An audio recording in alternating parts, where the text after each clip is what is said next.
आज हम ये सीखेंगे कि किसी भी रिंग के डिफरेंट एक्सिस के थ्रू मोमेंट ऑफ इनर्शिया का कैलकुलेशन कैसे किया जाता है।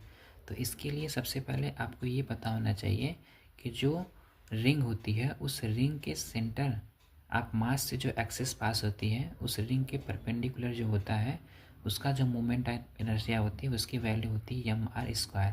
इसका कैलकुलेशन आप इंटीग्रेशन करके कर सकते हैं। ये मैथमेटिकल पॉइंट पोर्शन होता है, तो आपको अगर ये याद करके रखे हैं तो ज़्यादा अच्छा रहता है, या फिर कैलकुलेशन कर सकते हैं। बट हम यहाँ पे ये देखेंगे कि इसके सेंटर के अबाउट जो एक्सिस से पास कर रहा है परपेंडिकुलर उसकी वैल्यू जो है mr² है। इसके बाद इसका दो एप्लीकेशन होते हैं, जैसे परपेंडिकुलर एक्सिस थ्योरम होता है और पैरेलल एक्सिस थ्योरम होता है, जो कि मोमेंट ऑफ इनर्शिया के कैलकुलेशन में बड़ा इंपॉर्टेंट रोल इन दोनों प्रिंसिपल का थ्योरम का रहता है। ठीक है, तो इसका ही एप्लीकेशन हमें देखना है। तो अभी हम देखेंगे कैसे कैलकुलेशन कर रहे हैं। सपोज फॉर एग्जांपल अगर हम देखें तो मान लीजिए ये आपका क्या है, आपके पास क्या है, ये मान लीजिए एक रिंग दिया है। ठीक है, रिंग का मतलब ये हुआ इसके अंदर कुछ भी नहीं, इसके अंदर कोई मैटर नहीं है, मास नहीं है, केवल एक सपोज एक आप वायर लीजिए, उस वायर को सर्कुलर में आप सर्कुलर रिंग बना दे, सर्कुलर में मोड़ दीजिए उसको। ठीक है, तो वो एक रिंग बन जाता है। सपोज ऐसे समझाने के लिए बोल रहा हूँ, तो ऐसे एक तार लिया मैंने, फिर इसको ऐसे ज्वाइन कर दिया, तो ये आपका एक रिंग बन के तैयार हो गया। अब देखो एक्सिस कैसे है, ये तुम्हारा सेंटर हो गया ये, तो एक एक्स मतलब ऐसे पास कर रहा है। ठीक, ऐसे पास कर रहा है। देखो ये तुम्हारा मान लो ये सेंटर हो गया, ये एक्सिस ऊपर वाला और ठीक इसके नीचे, तो ये परपेंडिकुलर एक्सिस परपेंडिकुलर होता है। ठीक है, इसी को परपेंडिकुलर बोलते हैं। तो मान लीजिए ऐसे मैं इसको दिखाने के लिए क्या करता हूँ, ये मान लो इसके अराउंड है और ये लाइन ऐसे आ रही है, नीचे भी जा रही है, तो इसके अराउंड जो मोमेंट ऑफ इनर्शिया होती है उसे बोलते हैं ICM।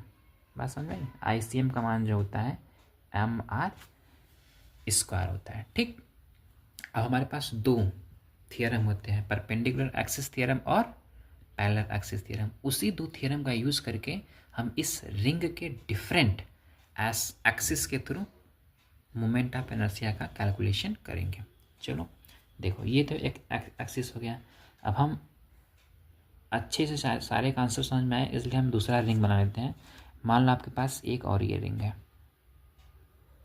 ठीक है, ये रिंग है, तो आपको पता है कि ये एक्सिस कहाँ से पास कर रही है, परपेंडिकुलर से। ठीक, अब मैं कह रहा हूँ कि यहाँ से दूसरा जो एक्सिस पास कर रहा है इसी के पैरेलल पास कर रहा है, और इसके अराउंड आपको मोमेंट ऑफ इनर्शिया निकालना है। ठीक, अब कैसे है ये, कैसे है ये। ठीक, सपोज मान लीजिए अब मेरे पास रिंग तो नहीं है, नहीं तो मैं एक्चुअल में इसका अरेंजमेंट कैसे होता है मैं दिखा देता। चलो कुछ ट्राई करता हूँ। कुछ तो मिल नहीं रहा है। मेरे पास बाटल है, उस बाटल के ढक्कन से समझाने की कोशिश करता हूँ, वैसे ये डिस्क हो जाएगा। मान लीजिए ये रिंग है, अभी इसका जो बीच का मैटर है, इसको मान लीजिए खाली है। ठीक है, मान लीजिए खाली है। अभी देखो ये एक्सिस ऐसे पास कर रही थी, दिख नहीं रहा है ना, ये मान लो एक एक्सिस ऐसे पास कर रही है। ठीक है, इसके परपेंडिकुलर ये। ठीक, और दूसरा जो एक्सिस, दूसरा पेन को ये दे दो भाई, ये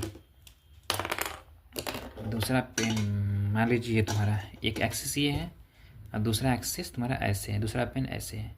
तो जो ये ब्लैक वाला पेन है, दिख नहीं रहा ना, ब्लैक वाला पेन ऐसे, ये देखो ये ब्लैक वाला पेन है, ऐसे इसका मतलब अरेंजमेंट है, ये नीचे पास कर रहा है। इस ब्लैक वाले पेन के अराउंड आपको मोमेंट ऑफ इनर्शिया निकालना है। बात समझ में आई?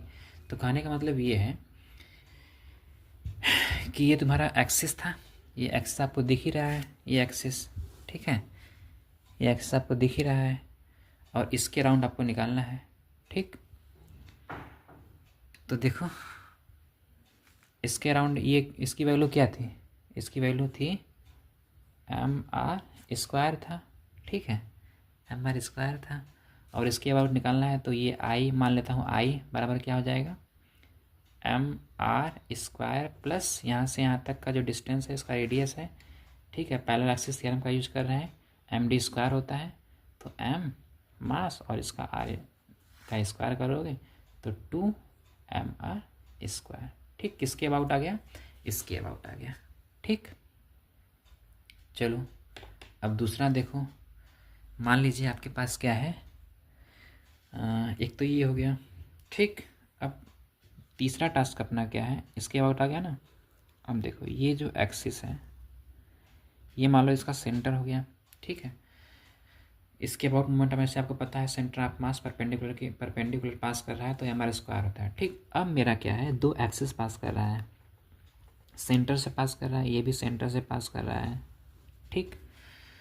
तो अब मुझे इसके अराउंड मोमेंट ऑफ इनर्शिया का कैलकुलेशन करनी है, ठीक है। यहाँ पे किसका यूज किए थे? Parallel axis theorem. अब देखो क्या था, जैसे ये था, आपने बता दिया है कि ये जो है एक्सिस है ये क्या है, इसके सेंटर से पास कर रहा है, इसे बोलते हैं ICM, ठीक। अब यहाँ पे जो हम यूज करेंगे थ्योरम, उस थ्योरम का होता है, देखो ये सपोज एक एक्सिस तुम्हारा ये हो जाएगा, एक एक्सिस ये हो जाएगा और ये एक एक्सिस ये है। कैसा अरेंजमेंट है? अब देखो ये दोनों जो एक्सिस हैं इस रिंग के प्लेन में है, बात समझ में आई? इस रिंग के प्लेन में ही है। जैसे अगर मान लो हम, अब प्लेन के बारे में आपको पता होना चाहिए कि प्लेन कैसे बनता है। अगर आप एक एक्स एक्सिस लेते हो, दूसरा वाई एक्सिस लेते हो, तो उस दोनों एक्सिस मिल के जो प्लेन का फॉर्मेशन करती है उसे एक्स वाई प्लेन बोलते हैं, बात समझ में आई? या फिर जो दो एक्सिस लोगे वही प्लेन का फॉर्मेशन करेगा, और एक्स वाई है तो एक्स वाई प्लेन बनाएगा, ठीक है। एक्स जेड है तो एक्स जेड प्लेन बनाएगा, वाई जेड है तो वाई जेड प्लेन बनाएगा, क्योंकि तीनों जो एक्सिस होगा एक दूसरे की क्या होती है, परपेंडिकुलर होती है, बात समझ में? सिंपल सी बात है। अब जो मोमेंट ऑफ इनर्शिया इसका होगा वही इसका होगा, तो सपोज मैं मान लेता हूँ इसका I1, तो इसका भी क्या हो जाएगा, I1 लगा दो, perpendicular axis theorem, I1 plus I1 बराबर इसके जेड, अगर ये जेड एक्सिस है इसको एक्स मान रहे हो, इसको वाई मान रहे हो, तो इन